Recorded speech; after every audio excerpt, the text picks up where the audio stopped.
C'est l'heure de parler de médias avec Thomas Joubert. Allons-y.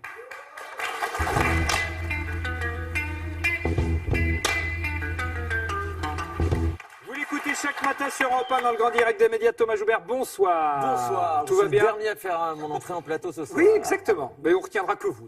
Voilà.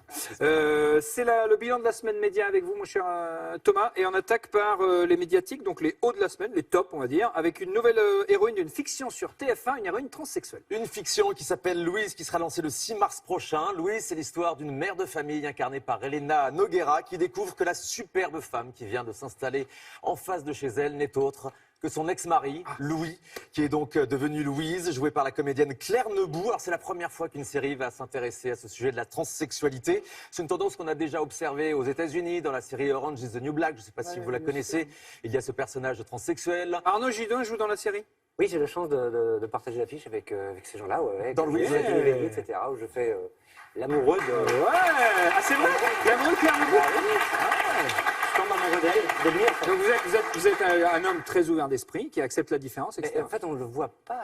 Quand elle arrive, c'est assez incroyable. Ouais. Claire, elle est juste sublime, Claire Nebou dedans. Elle est formidable. Claire est juste formidable. Non, mais le message d'ailleurs, il est fantastique. C'est ça, c'est important d'avoir cette visibilité à la télévision. Ouais. Je pense que la télévision a vraiment un rôle à jouer pour la visibilité des personnes transgenres, qui est un autre combat. Il a déjà été mené pour les personnes homosexuelles. Le prochain combat de la télé, ce sera donc sans doute celui-là. On dit bravo à TF1.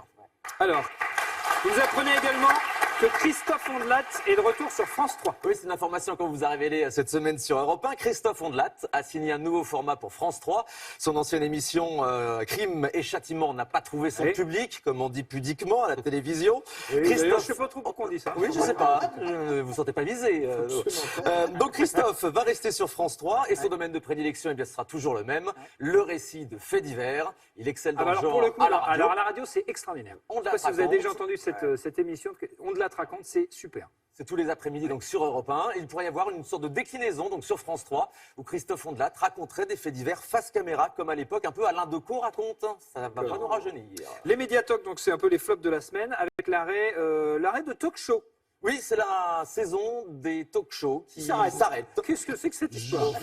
J'ai deux émissions qui s'arrêtent en fait. Ah bon? Il y a le Grand Journal de Canal+, il y a Actuality. Quoi? Vous n'étiez pas au courant, Thomas? Qu'est-ce que j'apprends? C'est une rumeur. On nous cache tout. Qu'est-ce que c'est que cette histoire? Vous allez voir en direct. Quoi? Mais ce Mais sera donc... actualité, nous? Oui, Nous, vous, on s'arrête. Thomas. Oui, c'est terminé. Non mais moi, tant que mon chef sera pas venu comme le japonais me dire que j'aime, moi je serai là. Hein. Je bouge pas, moi. On sera là avec vous, Thomas. Attendez, qu'est-ce que ça veut dire ça? Vous savez, on fera une émission tous Mais alors ensemble. pourquoi, tous les attendez, soirs chez pourquoi vous, pendant on l'apéro. s'arrête? Pourquoi on s'arrête? Alors, selon Canal+, Elle est le bien, Grand les gens, ils sont Journal contents, ils sont s'arrête contents, parce que la chaîne a constaté que les audiences n'étaient pas au rendez-vous, Ah bon? malgré le talent de son animateur. Ah. Je pense que ça s'applique à tous les talk-shows qui s'arrêtent aussi. Victor Robert et son équipe seraient non pas démérités, même si le temps de Michel Denisot, d'Antoine Decaune est bien loin. Ça fait un petit pincement au cœur quand même à l'arrêt du Grand Journal. On se souvient que Yann Barthès a commencé Actualité, là-bas. non, pas de pincement au cœur. Si rien aussi, à foutre. ça a juste duré un tout petit peu moins longtemps, C'est vrai. malheureusement. Il n'y aura pas eu assez de chance de durer 12 ans et demi comme le Grand Journal. Le Grand Journal, émission hier, spécial Belmondo, magnifique. Magnifique. Vous pouvez la Jean-Paul regarder en Belmondo a été sur le Super. plateau et Ils ont l'équipe fait de un Victor vieux Robert terrible. était super. Non mais voyez, regardez, moi je parle du contenu de l'émission, de la qualité de l'émission, et vous ramenez ça à l'audience, Roselyne. Mais c'est pas grave, ça. On peut quand même avoir une belle émission, un beau produit, une belle... non? Bah Roselyne, ouais, vous mais regardez Arte de à temps en temps. ce niveau-là. Ah, elle est dure. Elle aurait été sans pitié jusqu'au bout. Arrêtez. Vous avez passé des mauvaises années dans le groupe Canal. Bon, en tout cas, soutien total à nos amis du Grand Journal. C'était effectivement une émission absolument magnifique. Pour finir, des inquiétudes planent pour le concours de l'Eurovision. Oui, l'Eurovision sera le 13 mai prochain à Kiev, en Ukraine, retransmis en direct sur France 2. C'est dans moins de 3 mois. Et on a appris cette semaine que toute Qu'on ne l'équipe gagnerait pas. d'organisation... Là, on est inquiet.